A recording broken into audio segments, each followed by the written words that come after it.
I'm going with you, I know we'll get to the other side. Sinking in, I know this feels right. Catching a crazy love, moving through me like a wildfire. Like a wildfire.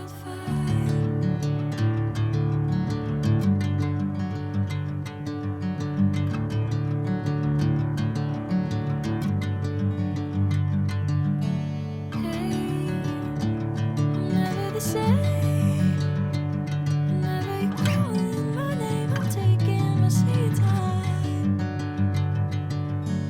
Hey, whatever the plan, I know I'm holding the best of me out of my hand. I know you always understand. Bring me into golden sunlight. If I'm going with you, I know we'll get to the other side. Sinking in, I know this feels right. Catching a crazy love, moving through me like a wildfire. Like a wildfire.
Ravi is testing Mum's limits.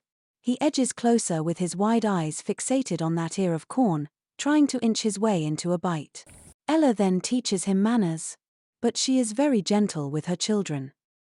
If you know Ravi, you'd know he's one persistent and mischievous little gremlin.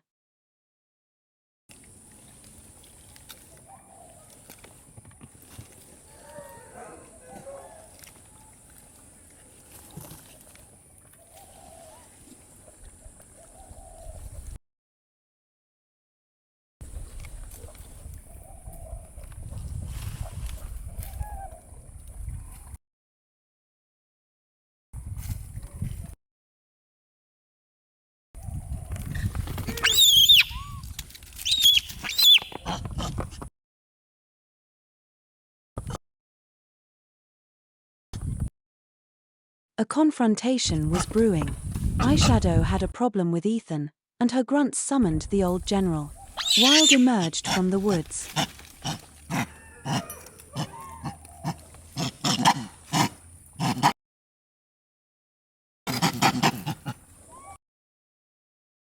Ethan didn't move away. He held his ground, with a tense body and a careful expression.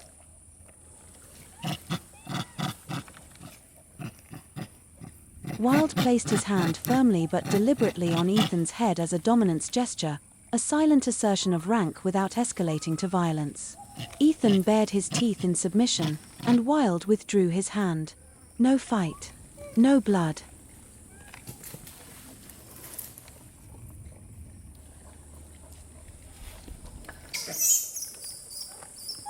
Misty and her very firstborn, Foggy. She's an amazing mother, having learned from the best. Just like her own mother, Renee, she is attentive, devoted, and patient.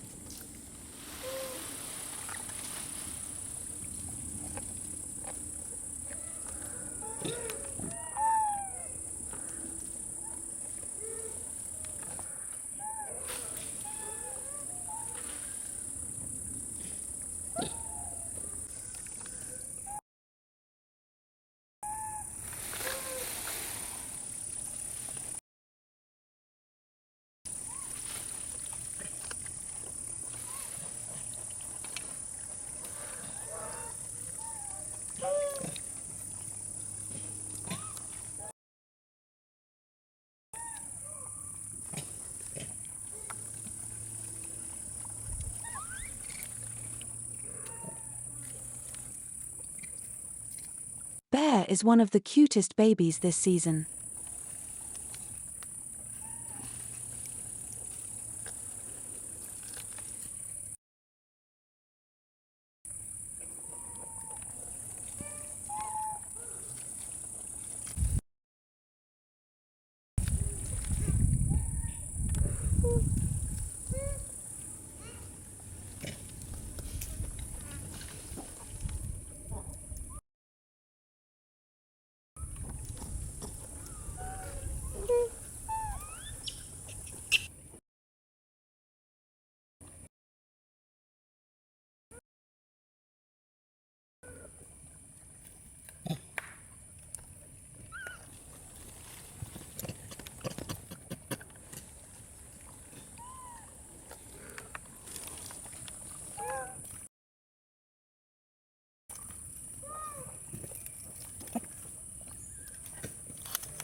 It was just like any other ordinary day. Everyone went about their daily routine undisturbed, the usual round of grooming, squabbling, and nursing. Nothing could have prepared me for the sight that stopped my breath. Olivia.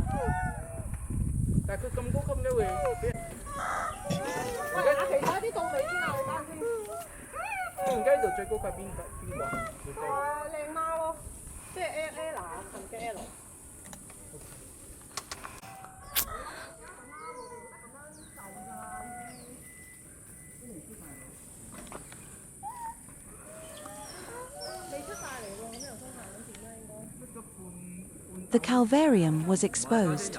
The flesh around it was necrotic, grey-black, and crawling with maggots. Without help, she would have succumbed on day one.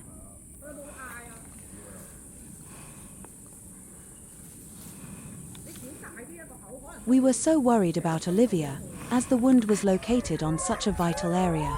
It was her calvarium, serving as the protective shield that housed her consciousness, where the brain lies just beneath. Time was of the essence. The maggots kept crawling in and out of the black, necrotic flesh that once covered Olivia's skull. They squirmed in the exposed tissue, burrowing deeper, then emerge wet from their own digestive enzymes and exudate from the wound. Some lost their grip and fell onto her fur. The wound itself was a patch of ominous black.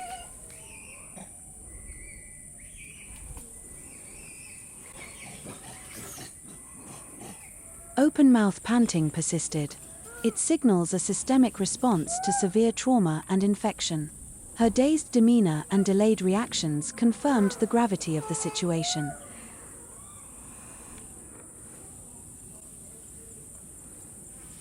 Olivia kept stopping to breathe, and between each shallow pant, she would hold still, as if she had to remind herself to draw the next breath. Actions had to be taken. Many fly larvae are necrophagous, feeding only on necrotic or decaying tissue. But some species cause myiasis, meaning they live in and feed on living tissue as parasites.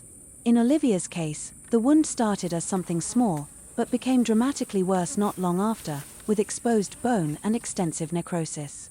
This level of destruction strongly suggests the involvement of parasitic larvae, capable of invading healthy flesh, thereby enlarging the wound and causing ongoing tissue destruction. It may have been both types over time, but either way, the clock was ticking. The maggots must be removed.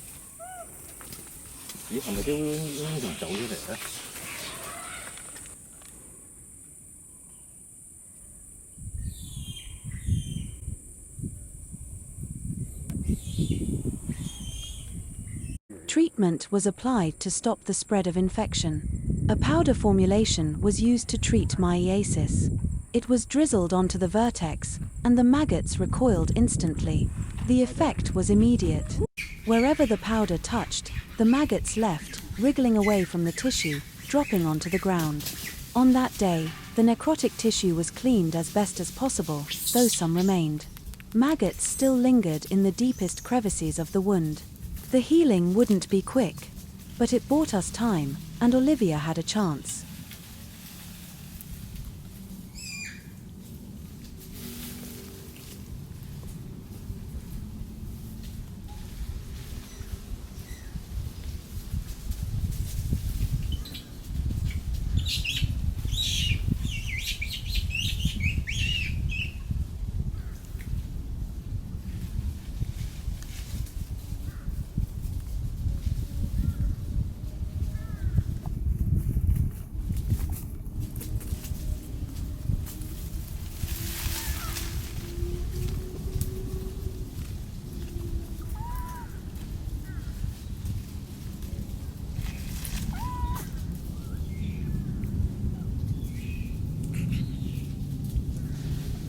This is how Skull Head passed away. Not from old age, but from an exposed wound on his groin, filled with maggots. Those of us who watched his final days still carry the image. I still remember how helpless I felt when I sat next to him just to watch his strength being eaten away from the inside. And that grief of helplessness never fully left. It was especially hard for me and these particular feeders to see his beloved wife Olivia, with the same affliction, only this time the wound was on her head.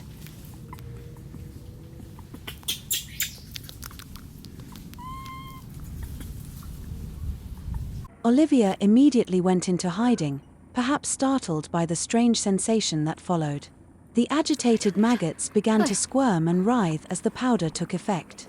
She could only feel the frantic movement happening on a wound that she could not see. It was clearly frustrating. She scrambled into the undergrowth and vanished from sight.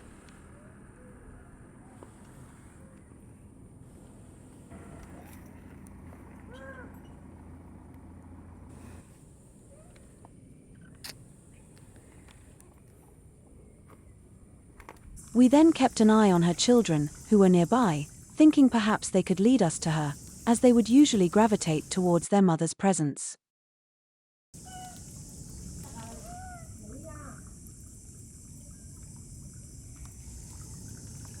Melancholic flashbacks of Skull Head resurged.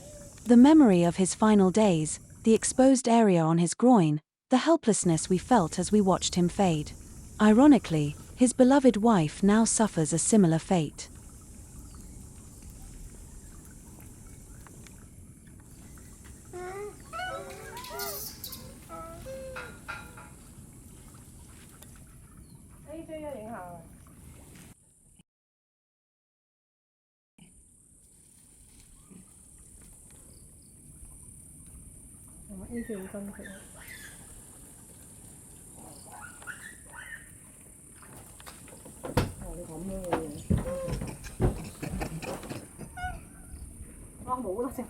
Not long after, she emerged from the woods.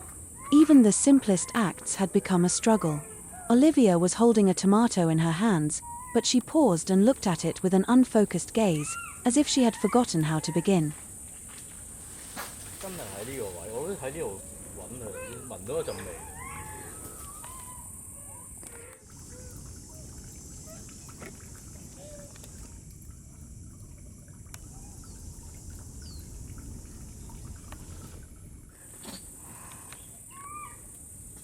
有兩個番茄食都好啲。咩啊？條威你又唔係幫人捉沙，喺度搞搞震，係咪先？ Her movements were much slower than usual, each gesture requiring Herculean effort.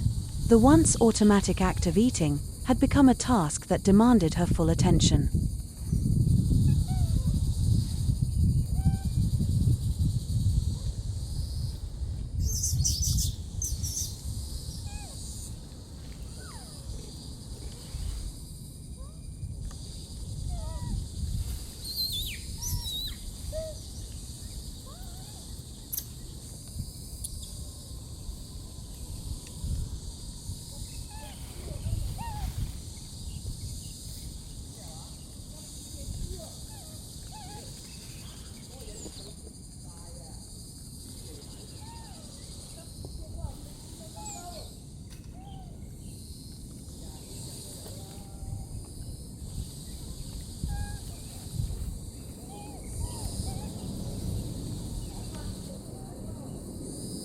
Skullhead did not receive the help that Olivia was given. But maybe this time, the story could be different.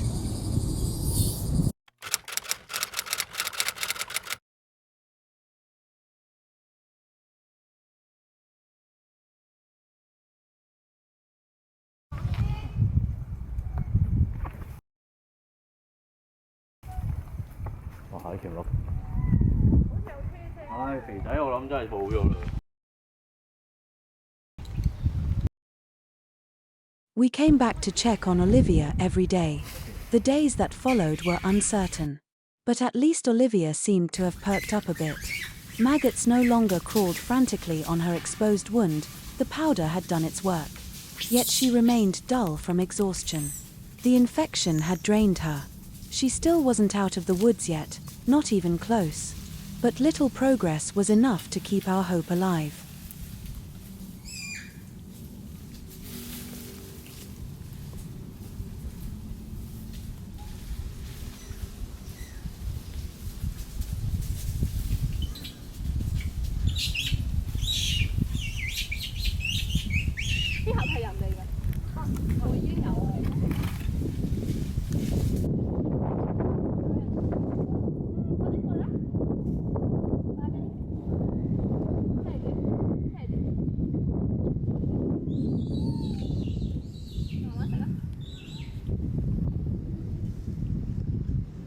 Treatment was given to fight the infection spreading through her skull, and a powder formulation was applied to drive away the maggots that kept returning. But flies continued to lay larvae on Olivia's calvarium. They were relentless, drawn by the smell of decay. Without care, the cycle would repeat, causing more tissue destruction. It was crucial to keep the area clean, to eradicate existing maggots and eliminate the next wave of eggs before they could hatch. It was a daily battle that Olivia could not have fought alone.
One by one, the troop members appeared, her daughters, her sons, her grandchildren. But not Olivia. My worry grew as the thought that she had eventually succumbed or was lying somewhere in the forest, beyond help, sank in.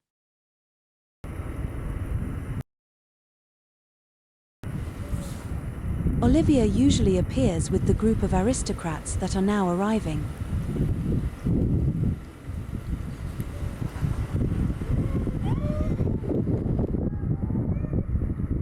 I was waiting for Olivia's silhouette, and with each passing minute, the weight grew heavier. If she couldn't make it, it would be as if I had let Skull head down twice.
The clan is gathering.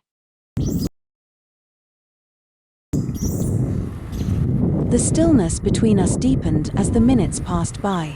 The clan moved around us, full of life. The steady and familiar rhythm of the macaque society continues as it always has.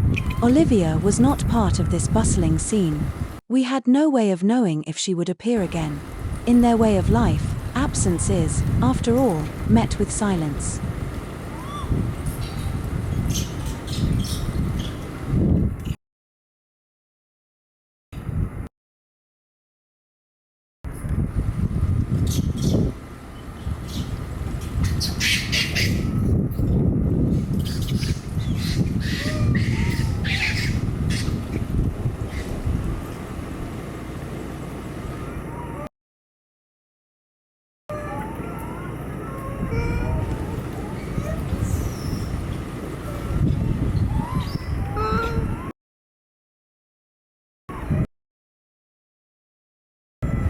Some emerged from the undergrowth, slipping through the dense foliage with ease.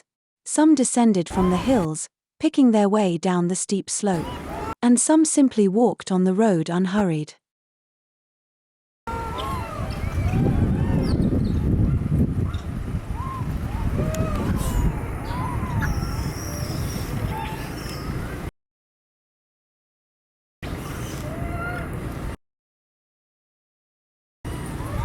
but still no sign of Olivia.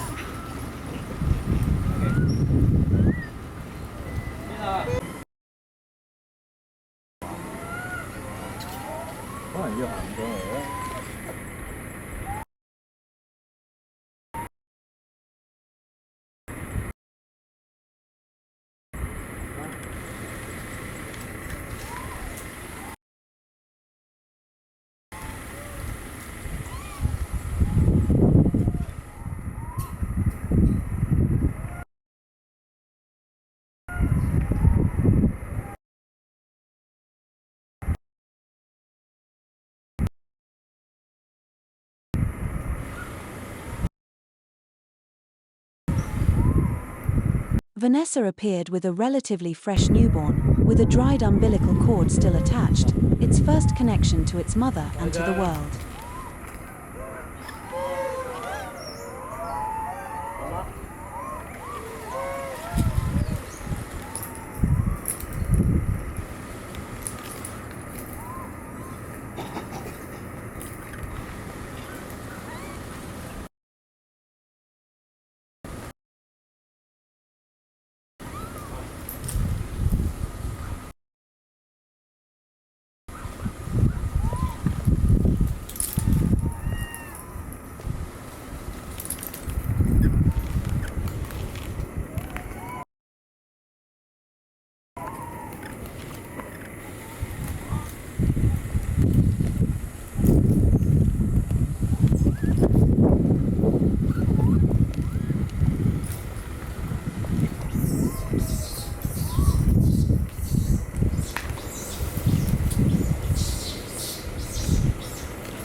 Là thầm媽嚟嘅喎，哇！飲2支奶啊！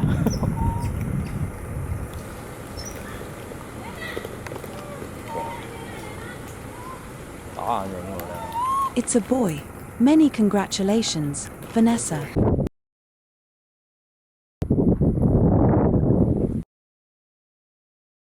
And there's Ariel and Athena, two sisters sitting close together, as if in a quiet conversation, sharing a little secret.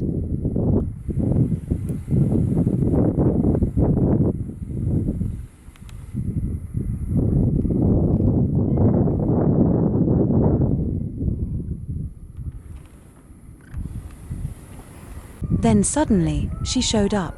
Slow and hesitant, but alive. That was a small victory for the day.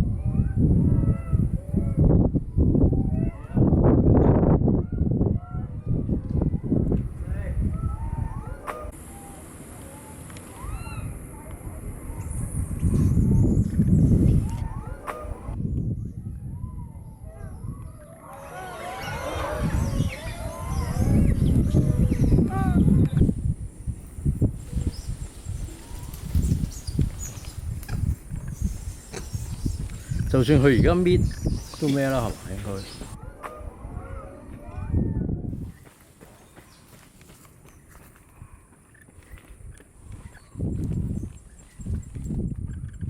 ？Trina is a gentle soul. She is always there for the injured, for the downtrodden. She is like the nurse of the troop. She doesn't distinguish between high and low rank, but tries her very best to care for them. Olivia still looks fatigued. Although the alarming symptom of panting on the first day subsided, she remained slow and lethargic, showing little responsiveness. With most of the maggots gone, the others directly groomed the area. They knew something was wrong with Olivia and responded in the only way they knew how.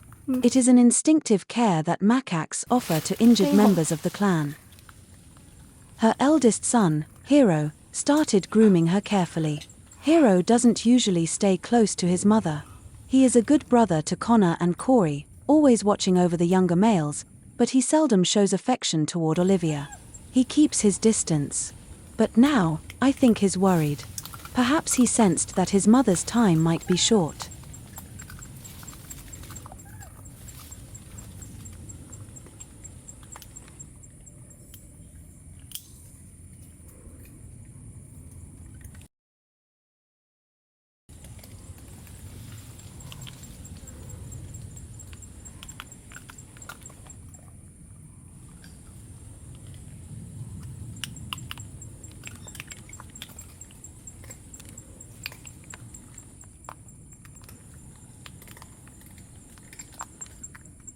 The edges of the massive wound were still not yet a healthy pink.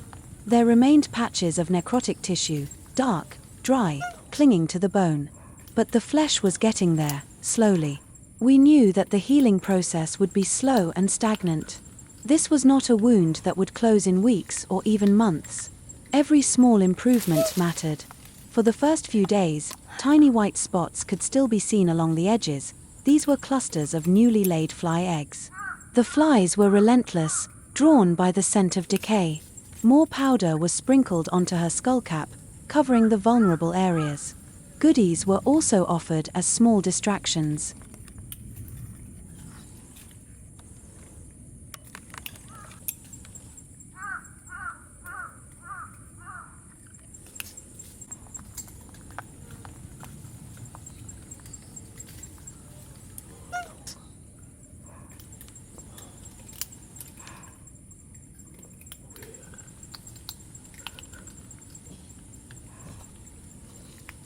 With this scale of exposed wound, Olivia would obviously be very uncomfortable, not just during treatment, but day and night. The maddening itch and constant irritation of flies being drawn to the wound. This isn't an injury that could be wrested away.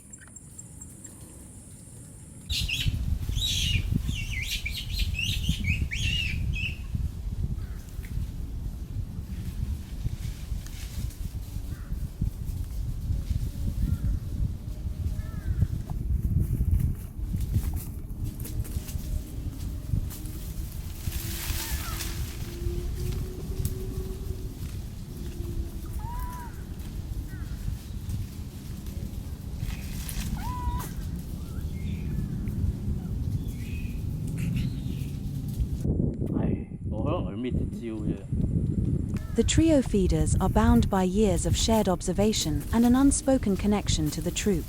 They recognized the same slow devastation, the same helplessness.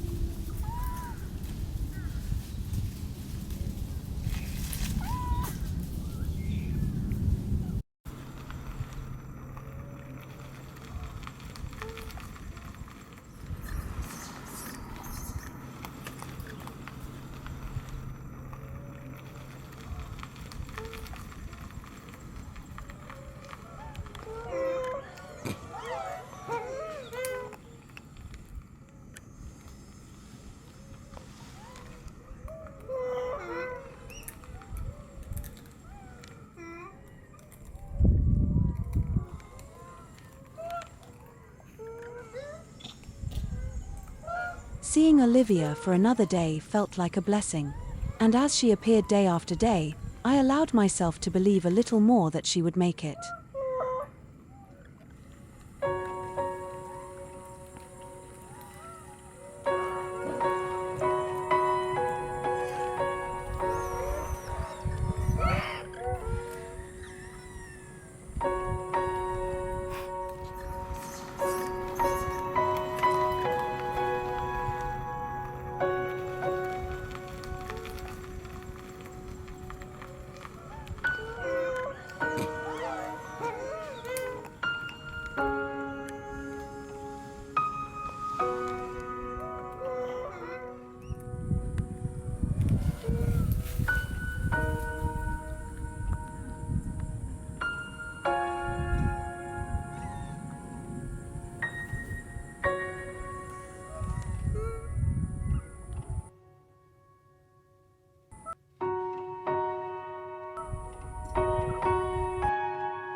Rồi.